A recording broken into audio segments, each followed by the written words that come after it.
Hello student, আমি তোমাদের Dipankar sir. আমি সেই সকল স্টুডেন্টসদের জন্য এই ক্লাসটি প্রস্তুত করতে যাচ্ছি যারা একাধারে উচ্চ মাধ্যমিক পরীক্ষার্থী, অবশ্যই বিজ্ঞান বিষয়ক, এবং যারা এই সায়েন্স সাবজেক্টটিকে বেছে নিয়ে উচ্চ মাধ্যমিক পরীক্ষা দিতে চলেছ। তাদের অনেকেই নিট বা জয়েন্টের পরীক্ষায় বসার একটি মানসিক প্রস্তুতি রেখে থাকো। কেবলমাত্র সেই সকল স্টুডেন্টসদের জন্য যারা রসায়ন বিষয়টিকে ভালো বেশি পড়ো, কিন্তু এ সত্ত্বেও কিছু ক্ষেত্রে প্র্যাকটিস করার সময় একটা বিরাট সমস্যার সম্মুখীন হয়ে থাকো। অর্থাৎ কিছু জিনিস ভুলে যাও, কিছু জিনিস বারংবার পড়তে হয়।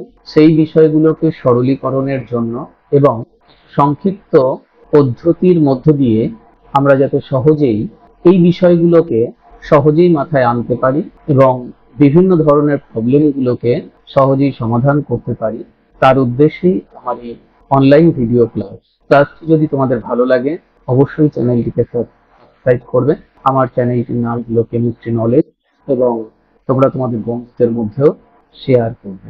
আজ আমরা যে বিষয়টির দিকে লক্ষ্য রাখবো সেটি হলো আমাদের কেমিস্ট্রি ক্লাস 11-এর ঠিক প্রথম চ্যাপ্টার, যেটা অণু, পরমাণু এবং রাসায়নিক গণনা এই সম্পর্কিত বিশেষ আলোচনা রয়েছে। সেই চ্যাপ্টারটিকেই আমরা আলোচনা করব এবং তার মধ্যে আমরা বিশেষভাবে জোর দেব প্রথমত পদার্থের পরিমাণ সম্পর্কিত আলোচনার দিকে। পদার্থের পরিমাণ প্রকাশ করার জন্য আমরা বিভিন্ন পদ্ধতির সাহায্য নিই। যেমন আমরা জানি পদার্থ আমাদের কাছে তিন প্রকারের: কঠিন, তরল, গ্যাসীয়। এই পদার্থের পরিমাণ বোঝাতে আমরা সেখানে পদার্থের কণা সংখ্যা গণনার মধ্য দিয়ে পরিমাণকে বোঝাতে পারি, পদার্থের ভর বা ওজন প্রকাশের মধ্য দিয়ে আমরা পদার্থের পরিমাণকে প্রকাশ করতে পারি। পাশাপাশি গ্যাসীয় পদার্থ হলে তার আয়তন পরিমাপনের মধ্য দিয়ে আমরা পদার্থের পরিমাণকে প্রকাশ করতে পারি। তো আজকের ক্লাসে আমরা মূলত এই পদার্থের পরিমাণ সম্পর্কিত বিশেষ ধারণাকে ব্যাখ্যা করব। আমরা ইতিমধ্যেই জেনে নিয়েছি যে পদার্থ আমাদের কাছে তিন প্রকারের। একটি পদার্থ হলো কঠিন পদার্থ, একটি হলো তরল পদার্থ এবং অপরটি হলো গ্যাসীয় পদার্থ।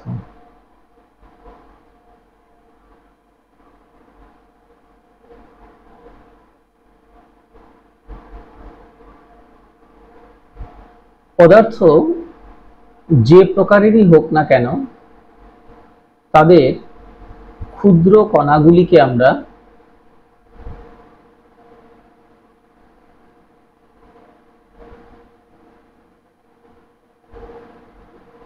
অণু অথবা পরমাণু রূপে প্রকাশ করে থাকি। এখন এই অণু, পরমাণুর পরিমাণকে বোঝানোর জন্য আমরা একাধারে তাদের কণা সংখ্যা গণনার মধ্য দিয়ে পরিমাণকে বোঝাতে পারি, তাদের ভর বা ওজন প্রকাশের মধ্য দিয়ে তাদের পরিমাণকে বোঝাতে পারি, এবং গ্যাসীয় পদার্থের ক্ষেত্রে কেবলমাত্র তার পরিমাণ বোঝানোর জন্য আমরা তার আয়তনকে বোঝাতে পারি। তো আমরা মূলত পদার্থের পরিমাণ বোঝানোর জন্য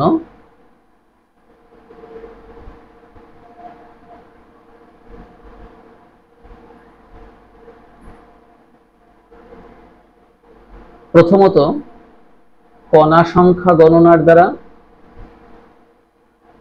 দ্বিতীয়ত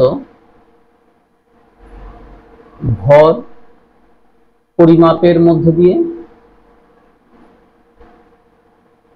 তৃতীয়ত গ্যাসীয় পদার্থের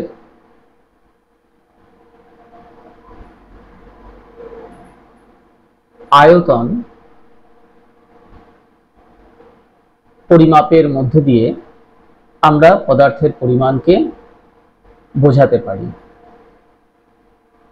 আমরা প্রথমত আজকের ক্লাসে এই কণা সংখ্যার পরিমাণ বোঝানোর জন্য কোন একক ব্যবহার করা হয় এবং সেই এককের মধ্য দিয়ে কিভাবে আমরা কণা সংখ্যাকে পরিমাপ করতে পারি সেটা প্রথমত জেনে নেব।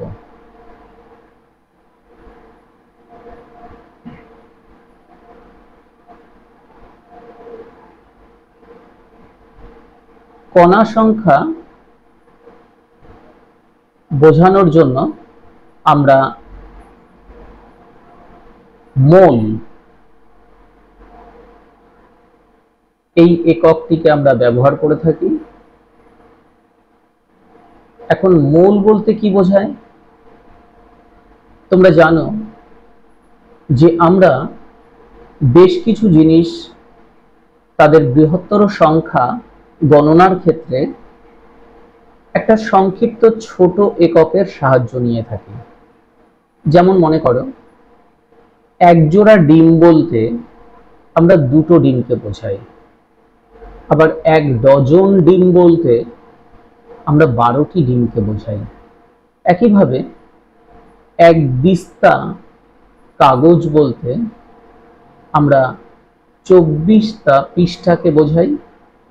এক রিং খাতা বলতে 20টি খাতাকে বোঝাই। ঠিক তেমনি মোল হচ্ছে পদার্থের কণা সংখ্যার একটা বৃহত্তর পরিমাণকে সংক্ষেপে বোঝানোর জন্য একটি একক। এখানে এক মোল পরিমাণ বলতে আমরা 6.022 ইন্টু 10⁻23 সংখ্যক কণাকে বোঝানো হয়। তাহলে এক মোল পরিমাণ বলতে কতগুলি কণাকে বোঝানো হয়?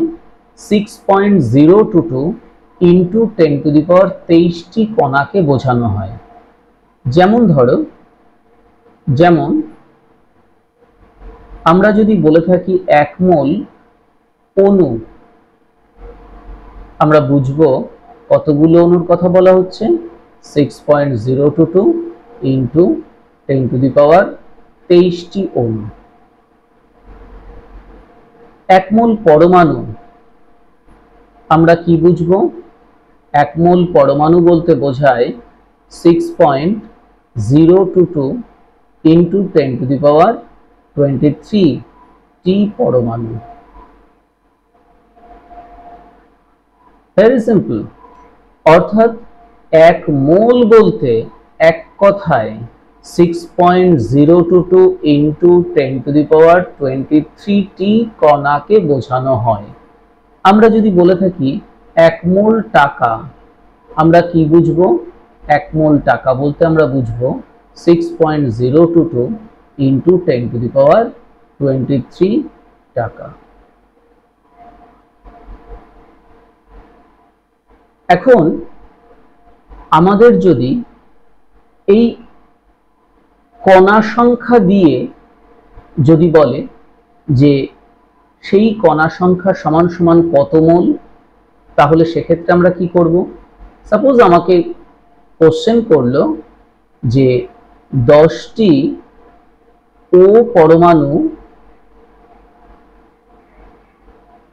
সমান সমান কত মোল অক্সিজেন পরমাণু। অক্সিজেন পরমাণু।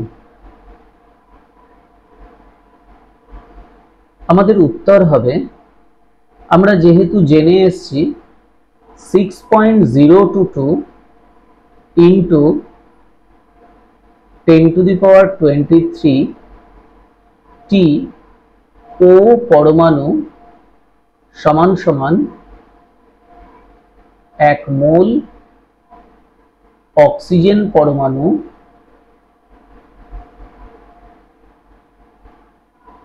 তাহলে এখান থেকে আমাদের 10টি অক্সিজেন পরমাণু সমান সমান হবে 10/6.022 ইন্টু 10⁻23টি ও পরমাণু।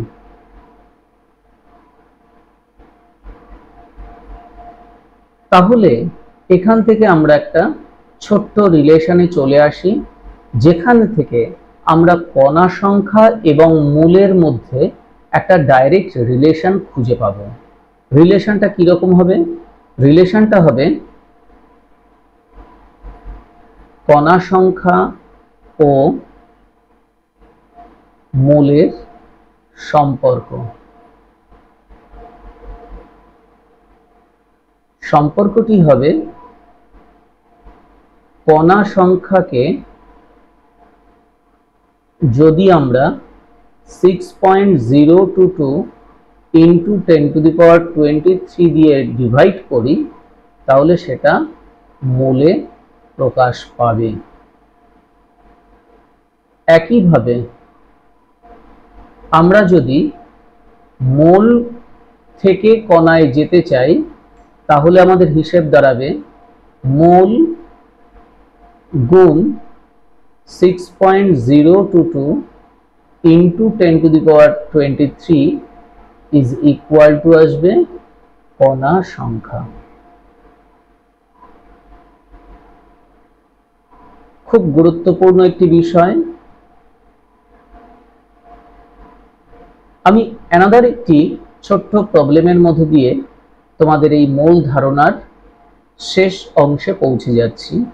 তোমাকে ধরো বলল 2 মোল N2 বলতে কি বোঝায়?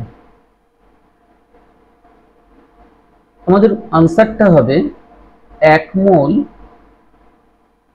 N2 সমান সমান 6.022 ইন্টু 10⁻23 N2 অণু। তাহলে 2 মোল N2 অণু সমান সমান 6.022 ইন্টু 10⁻23 ইন্টু 2 N2 অণু। অর্থাৎ মোল দেওয়া থাকলে আমাদের সেখান থেকে যদি কণা সংখ্যায় যেতে হয় তাহলে 6.022 ইন্টু 10⁻23 দিয়ে মাল্টিপ্লাই করব। অন্যদিকে কণা দেওয়া থাকলে সেখান থেকে যদি মোলে যেতে হয় আমরা 6.022 ইন্টু 10⁻23 দ্বারা ভাগ করব।